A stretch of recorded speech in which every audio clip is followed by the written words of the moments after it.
connect SaasAnt Transactions with your QuickBooks account. Head over to the QuickBooks App Store, type SaasAnt in the search bar, and click Get the app now to install it.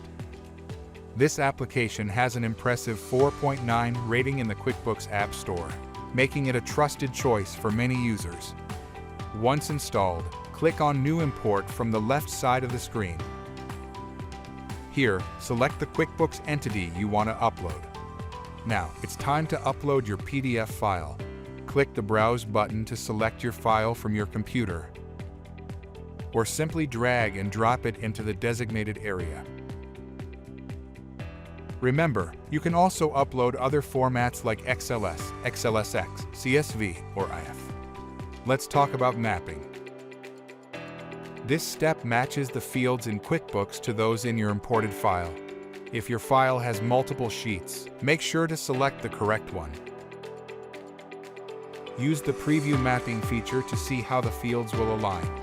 If you encounter any issues, you can download a sample template to help format your file correctly. Before you import, review your data to avoid mistakes. SaasAnt Transactions makes it easy to spot and correct any errors.